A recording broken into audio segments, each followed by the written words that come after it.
everything was done to try to learn how to become a better basketball player. Everything. And so when you have that point of view, then literally the world becomes your library to help you to become better at your craft. So because you know what you want, the world's giving you exactly the information you need to become better at it. Because you know what you're looking for.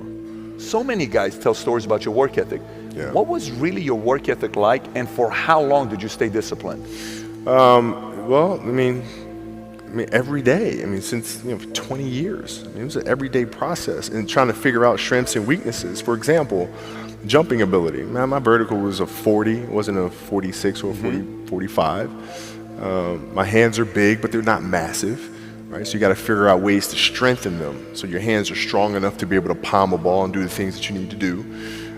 Quickness, I was quick, but not insanely quick. I was fast, but not ridiculously fast. Right? So I had to rely on skill a lot more. I had to rely on angles a lot more. I had to study the game a lot more. And but I enjoyed it though. So like from the time I can remember when I started watching the game, I studied the game and it just never changed. It's a good separation for me, emotionally, to be able to put myself in a place where at practice or when I'm training or during games, I switch my mind to something else. I switch my mode into something else, right? For me, it's the equivalent of Maximus Decimus Meridius in Gladiator picking up the dirt, smelling the dirt. It's go time, right? So that was my mental switch. It was like an actor getting ready for a film. You got to put yourself in that cage. When you're in that cage, you are that character. And then when you leave there, it's something completely different. But when I'm in that cage, bro, don't touch me, don't talk to me. Just leave me alone. How did you get mentally and emotionally so strong where it doesn't bother you? Well, you got to look at the reality of the situation. Like for me, it's not, you kind of got to get over yourself. Like, it's not about you, man. Like, okay, you feel embarrassed. You're not that important. Like, get over yourself. That's where you go. Get over yourself, right? Like you're worried about how people may perceive you and like you're walking around and it's embarrassing because you shot 5 air balls. Get over yourself, right? And then after that, it's okay, well, why did those air balls happen? Got it. High school, year before, we played 35 games, max, right? Week in between, spaced out, plenty of time to rest. In the NBA, it's back to back to back to back to back to back to back. I didn't have the legs. So you look at the shot, every shot was online, but every shot was short. Right? I got to get stronger. I got to train differently. The weight training program that I'm doing, I got to tailor it for an 82-game season so that when the playoffs come around, my legs are stronger and that ball gets there. So I look at it with rationale and say, okay, well, the reason why I shot air balls is because my legs aren't there. I go, well, next year they'll be there. That was it. Done.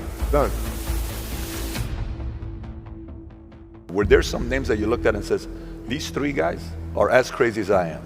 At the time, I deal with what I've referred to as Goat Mountain. I went to Goat Mountain and I talked to Magic, Michael, Bird, Hakeem Olajuwon, Jerry West, Oscar Robinson, Bill Russell. So I would talk to them. What did you do? What were your experiences? Michael in particular, he's become my big brother. He's been my big brother since I first came in the league. And what was that process like? So I went to them and started understanding the ins and outs of the game and how they approach things and their level of detail and obsessiveness. And that's what I did.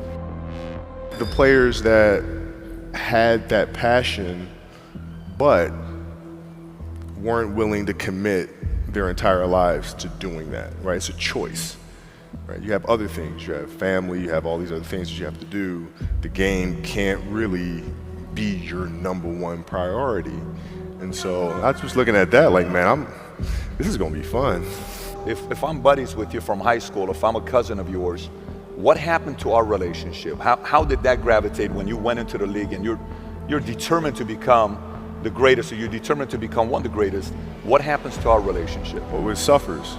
It does suffer. Oh yeah. Okay. Yeah. And you understood that. You were okay with that. Well, yeah. And the people that love you, like friends and family, like they know that about you.